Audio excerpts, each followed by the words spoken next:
Gary, welcome. How are you? I'm doing great. It feels weird, though. I'm home, and it's been, 15, 16 weeks of doing it on the road, so it's a little different. I'm sure it is. And, it's been very unusual and, in a lot of ways. And listen, Alabama didn't shock me because when they didn't have anything to play for in the Utah game, they didn't show up either, and I don't think they showed up last night.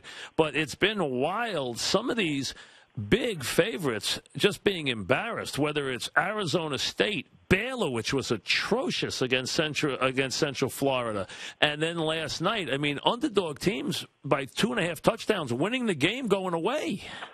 Yeah, it's I'm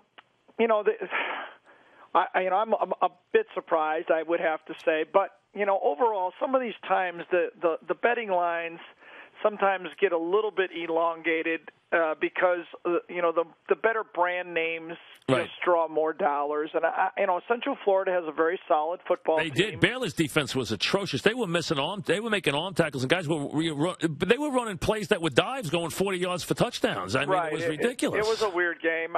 We can talk about the style of games a little bit if you want there, but I think throughout this whole year, it might be the year in 2014, this 2013 season, and now this bowl system, and I think we'll continue to see it next year in 2014, that it's even becoming more important that the college game, it's been so much like the NFL game now. If you don't have an elite quarterback play, now sometimes an average quarterback plays at an elite level, like last night with Oklahoma. They got tremendous quarterback play in that football game. Sure did. And if you don't have it, Blake Bortles did great for UCF in that football game against Baylor. Yep. You just have a tough time winning. And, the Texas Tech quarterback played really well, too. He really did, too. Yeah. And that position now has become even more important and more the center of the offense because teams are asking them to do so much more than just throw in college football. So,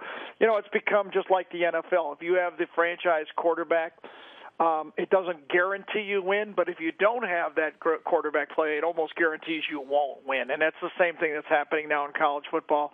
The game last night, I thought Alabama was ready to play. Here's what I think a little bit about Alabama. They do not have a shutdown corner this year. And if you watch the Michigan State game, Mark D'Antonio does. And that's something that,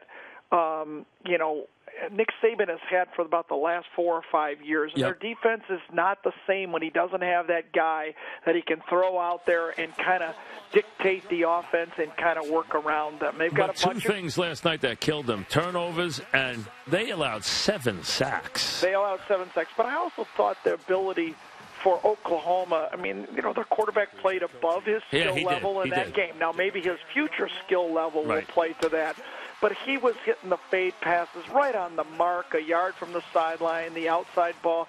Everything about what he did on offense kind of pressured Alabama. And then some of the, maybe the parts of Alabama's game, not that it couldn't be good, but I'm not so sure that they were used to playing that level of competition. They played 3 games this year, of competition level that could really challenge them, and in this game, they had a quarterback that pushed them, and they had a pass rush because they were playing from behind that stressed their offensive line. But even more than that, I thought, yes, 3, 4, or 5 sacks in that game, I think you could give to Oklahoma's defensive line.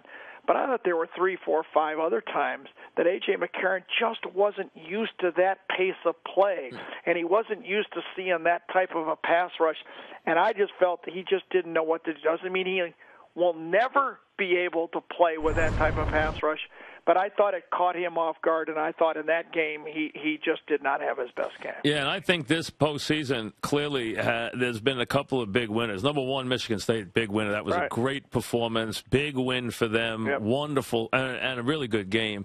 Number 2, huge win for Nebraska. Nebraska, that coach desperately needed a win, and whether it came against the Georgia team with a backup quarterback and Georgia making their typical drops and mistakes, which Georgia, I'm telling you, I don't want to pick on a coach.